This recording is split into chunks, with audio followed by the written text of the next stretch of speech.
Assalamualaikum warahmatullahi wabarakatuh. Selamat pagi, salam sejahtera untuk kita semua dan Om Swastiastu. Baiklah, di sini saya akan menyampaikan kesimpulan dan refleksi pemikiran Ki Hajar Dewantara. Perkenalkan, saya Igusti Ayu Sukmawati, CGP dari Kabupaten Parigi Motong. Apa yang saya percaya tentang murid dan pembelajaran di kelas sebelum mempelajari modul ini? Guru bertugas untuk mentransfer ilmu kepada peserta didik.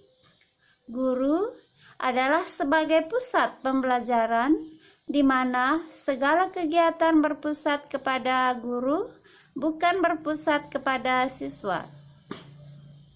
Guru tidak memahami konsep pendidikan karakter mengenai asas-asas konsep pendidikan, yaitu asas kodrat alam, di mana pendidikan harus dilaksanakan dengan maksud pemeliharaan atas dasar perhatian yang besar kepada kebebasan anak untuk bertumbuh lahir batinnya sesuai dengan kodratnya.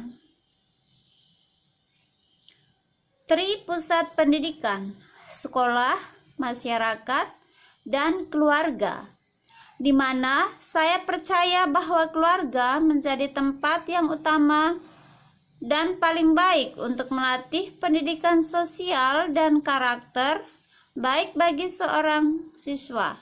Keluarga merupakan tempat bersemainya pendidikan yang sempurna bagi anak untuk melatih kecerdasan budi pekerti, pembentukan watak individual. Keluarga juga menjadi ruang untuk mempersiapkan hidup anak dalam bermasyarakat dibanding dengan pusat pendidikan lainnya. Alam keluarga menjadi ruang bagi anak untuk mendapatkan teladan, tuntunan, pengajaran dari orang tua.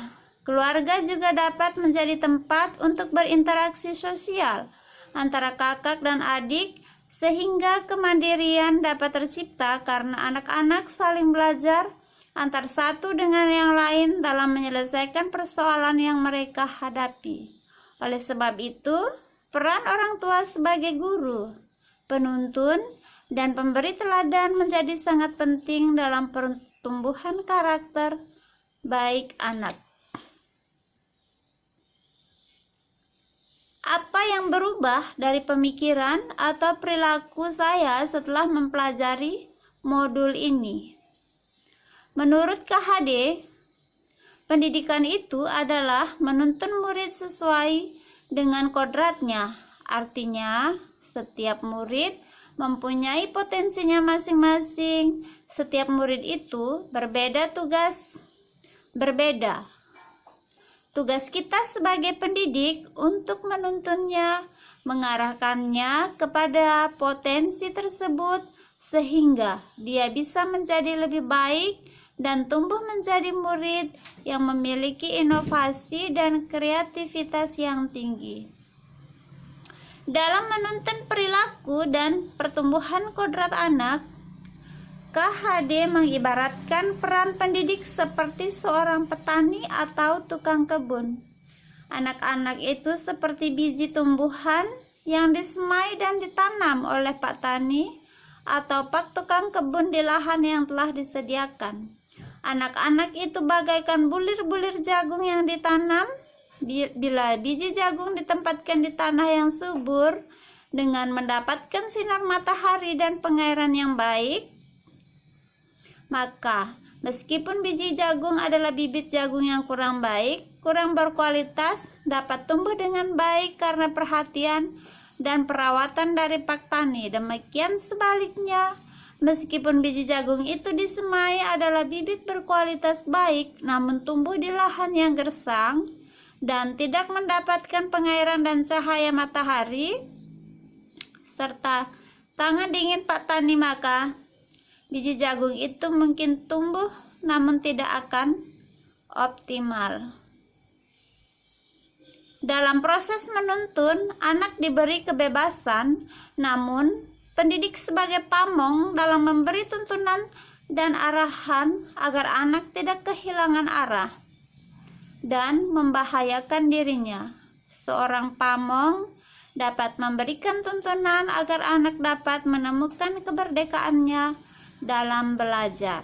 Pembelajaran berpusat kepada siswa, di mana kita memberikan kesempatan kepada peserta didik untuk berkreativitas ketika pelaksanaan proses KBM. Ki Hajar Dewantara hendak mengingatkan pendidik bahwa pendidikan anak sejatinya melihat kodrat diri anak dengan selalu berhubungan dengan kodrat zaman. Apa yang bisa segera saya terapkan lebih baik agar kelas saya mencerminkan KHD? Kegiatan yang akan dilakukan agar proses pembelajaran yang mencerminkan pemikiran KHD dapat terwujud adalah menerapkan Merdeka Belajar yang mengacu pada profil pelajar Pancasila yang berorientasi pada siswa atau peserta didik melalui pendekatan pendidikan yang holistik.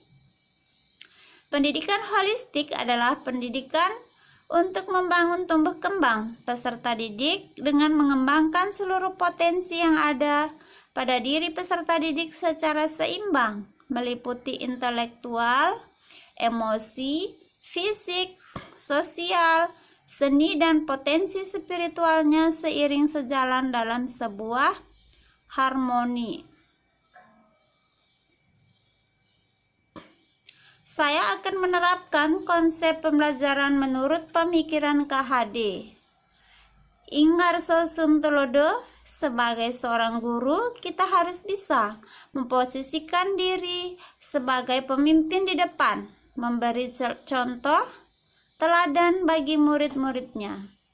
Ing Madya Mangunkarso, sebagai seorang guru, kita berada di tengah-tengah murid, memberi semangat sekaligus memberikan motivasi kepada mereka untuk terus belajar.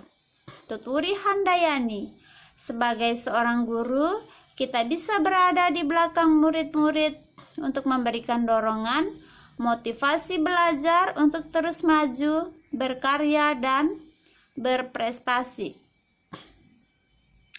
Dari konsep pemikiran KHD tersebut sebagai implementasi pembelajaran budaya lokal sesuai dengan pemikiran Ki Hajar Dewantara yang perlu diterapkan antara lain penanaman nilai karakter dan konsep budi pekerti, seperti sebelum pembelajaran dimulai, kelas harus dibuat nyaman dengan penataan kelas yang menyenangkan dan bebas dari sampah serta merespon keinginan siswa belajar di kelas. Kemudian, menerapkan metode pendidikan menurut KHD yaitu momong, mengasuh anak dalam dunia nilai-nilai. Among, mendidik anak menjadi manusia yang merdeka hatinya, merdeka pikirannya, dan merdeka karyanya. Ngemong, memberi kebebasan untuk bergerak menurut kemauannya, tanpa adanya paksaan. Sekian dan terima kasih.